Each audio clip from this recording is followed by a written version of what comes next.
The grand party has finally ended, leaving behind a trail of bitter guests, bruised egos, and a hostess thrilled to retreat into her shabbiest coat.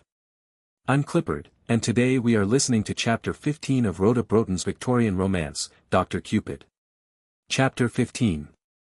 The Beast Party is over. It has not differed materially from its predecessors, though it may perhaps glory in the bad preeminence of having left even more ill-feeling and mortification in its wake than did they.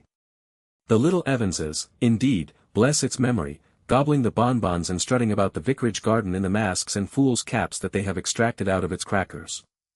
And Lady Ruppel, too, is perfectly satisfied with it. Her guests have come, have eaten and drunk, have gone away again, and she need not trouble her head about them for another 6 months. Today she gets rid of all her friends except the Harbour children, and is left at liberty to waddle about in her frieze coat, and with her spud in her hand, in peace a peace which, at the worst of times, she never allows to be very seriously infringed. But there are gradations of age and shabbiness in her frieze coats, and today she may don the oldest. The peace of the manor, like its gaieties, is apt to be reflected in a cottage. An exodus from the one is virtually an exodus from the other, and, as such, is apt to be rejoiced over by Margaret as the signal for Prue to begin to eat her dinner better, sleep sounder, and engage in some other occupation than running to the end of the garden to see whether there is a sign of any messenger coming from the manor. She is at her post of predilection this morning, the end of the garden that overhangs the highway, that highway along which all arrivers at and departers from the big house must needs travel. She is looking eagerly down the road.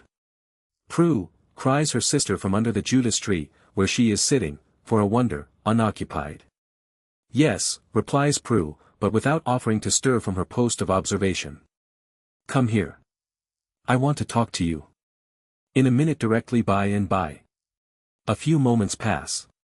"Prue." "Yes." "What are you looking at? What are you waiting for?" "I am waiting for the harbourist to pass.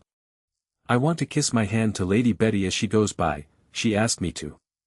Margaret makes a gesture of annoyance, and irritably upsets Mink, who has just curled himself upon her skirt, but she offers no remonstrance, and it is a quarter of an hour before the brougham with its harbouress, late as usual, and galloping to catch the train, having whirled past and been watched till quite out of sight. Prue saunters up radiant. "She kissed her hand to me all the way up the hill," says she, beaming with pleasure at the recollection. "I threw her a little bunch of jessamine just as the carriage went by. She put her head out in a second, and caught it in her teeth. Was not it clever of her? She is so clever. Why should she kiss her hand to you? Why should you throw her jessamine?" asks Peggy gloomily. "Why should not I?" returns the other warmly. "I am sure she has been kind enough to me, if you only knew." "You were not so fond of her last week," says Margaret, lifting a pair of very troubled eyes to her sister's face.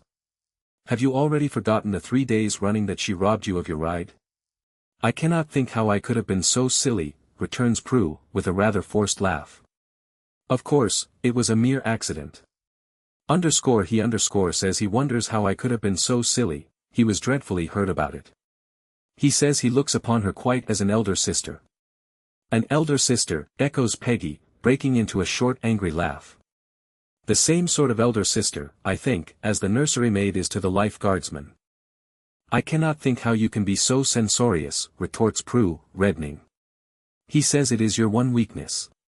He admires your character more than that of anyone he knows. He says it is laid upon such large lines, but that he has often been hurt by the harshness of your judgments of other people." "Indeed," says Peggy, with a sort of snort. "But I dare say that Lady Betty bandages up his wounds. You must have noticed how kind she was to me last night," continues Prue, thinking it wiser to appear not to have heard this last thrust. "Of course, every one was longing to talk to her, but she quite singled me out of all people. Oh, if you only knew." "If I only knew what?" inquires Margaret, struck by the recurrence of this phrase, to which on its first utterance she had paid little heed, as being the vague expression of Prue's girlish enthusiasm. Prue hesitates a moment. If you only knew the delightful plan she has made." "What plan?" shortly and sternly. I cannot think why she did it. It must have been the purest kind-heartedness. She asked me to go and stay with her." The colour has mounted brave and bright from Margaret's cheeks to her brow. "She asked you to stay with her," repeats she, with slow incisiveness. "She had the impudence to ask you to stay with her." Prue gives a start that is almost a bound. Underscore the impudence, underscore. The woman who had the effrontery to sing that song last night, pursues Peggy, her voice gathering indignation as it goes along, has now the impudence to invite a respectable girl like you to stay with her. Oh, Prue, her tone changing suddenly to one of eager, tender pain, just think what I felt last night when I saw you standing among all those men in fits of laughter at her stupid indecencies. Oh. How could you laugh? What was there to laugh at? Prue has begun to whimper. They all laughed. I laughed because they laughed. And now you want to go and stay with her, says Margaret, touched and yet annoyed by her sister's easy tears, and letting her long arms fall to her side with a dispirited gesture, as if life were growing too hard for her. I am sure it would be no great wonder if I did, says Prue, still snivelling. I, who never go anywhere.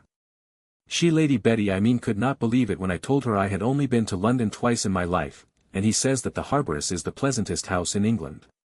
What does he say? Inquires a soft, gay voice, coming up behind them. Why, Prue, what is this? Why are the waterworks turned on?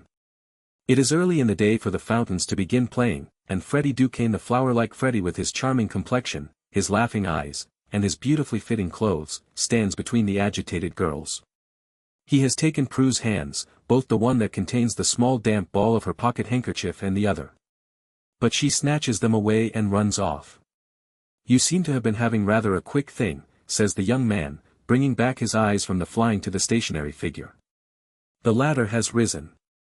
Did you know of this invitation? Asks she abruptly, without any attempt at a preliminary salutation.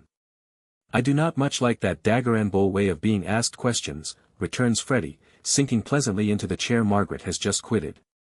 What invitation?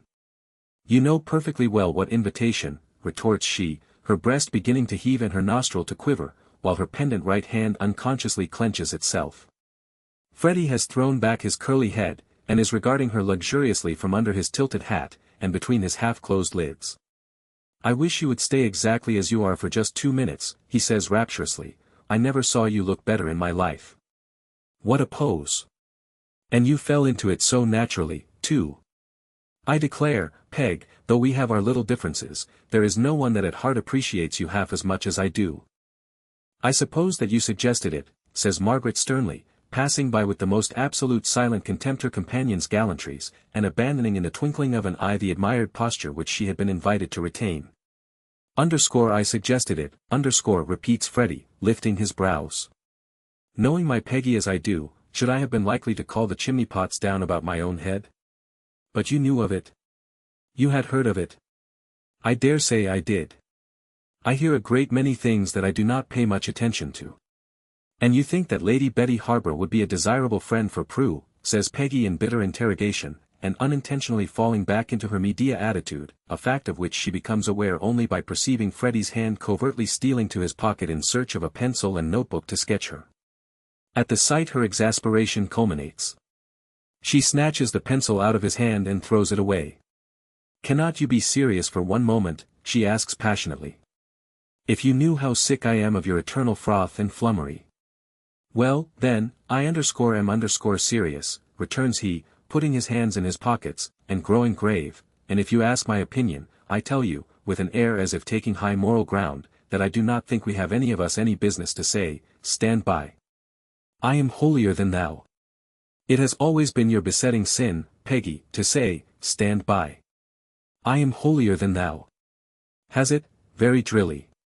Now it is a sort of thing that I never can say warming with his theme. I do not take any special credit to myself, but I simply cannot I say, tout savoir c'est tout pardonner. Indeed. And so I naturally cannot see growing rather galled against his will by the excessive curtness of his companion's rejoinders that you have any right to turn your back upon poor Betty. Poor soul! What chance has she if we all turn our backs upon her?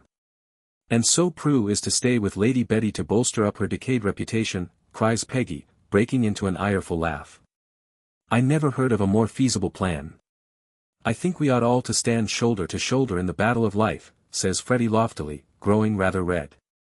I shall do my best to prevent Lady Betty and my Prue standing shoulder to shoulder anywhere, retorts Peggy doggedly. A pause. So that was what Prue was crying about, says Freddie, with a quiet air of reflection. Poor Prue. If you have been addressing her with the same air of amenity that you have me, it does not surprise me. I sometimes wonder, looking at her with an air of candid and temperate speculation, how you, who are so genuinely good at bottom, can have the heart to make that child cry in the way you do. I did not mean to make her cry, replies poor Peggy remorsefully. I hate to make her cry. And yet you manage to do it pretty often, dear, rejoins Freddie sweetly. Now, you know, to me it seems, with a slight quiver in his voice, as if no handling could be too tender for her. Peggy gives an impatient groan.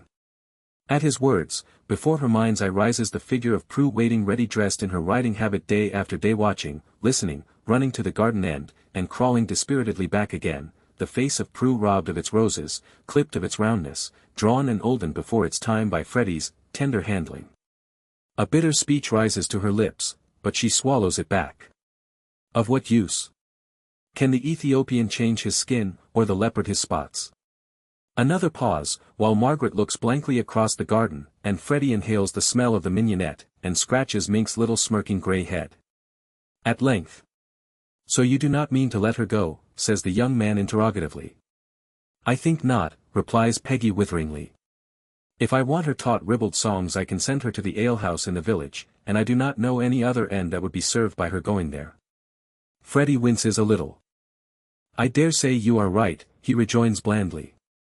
I always say that there is no one whose judgment I would sooner take than yours, and, in point of fact, I am not very keen about the plan myself. It was only poor Prue's being so eager about it that made me advocate it. You see, with a charming smile, I am not like you, Peggy. When persons come to me brimming over with pleasure in a project, I have not the strength of mind instantly to empty a jug of cold water all over them. I wish I had. It would, sighing pensively, make life infinitely less difficult. You are going to harbor yourself, I suppose, asks Peggy brusquely, brushing away like cobwebs her companion's compliments and aspirations. He shrugs his shoulders. How can I tell? Do I ever know where I may drift to? I may wake up there some fine morning. It is not a bad berth, and, with a return to the high moral tone, if one can help a person ever so little, I think that one has no right to turn one's back upon her. Of course not, ironically. And I have always told you, with an air of candid admission, that I am fond of Betty. I know, returns Peggy, with a somewhat sarcastic demureness. I have heard, you look upon her quite as an elder sister. It is a charming relationship. Freddie reddens, but instantly recovering himself. I am not so sure about that. I must consult Prue, cries he, going off with a laugh, and with the last word. There is truly nothing like the quiet, petty satisfaction of watching a disastrous social gathering finally wrap up. Subscribe for more classic chapter reads, and check out our channel shorts for quick clips from this book.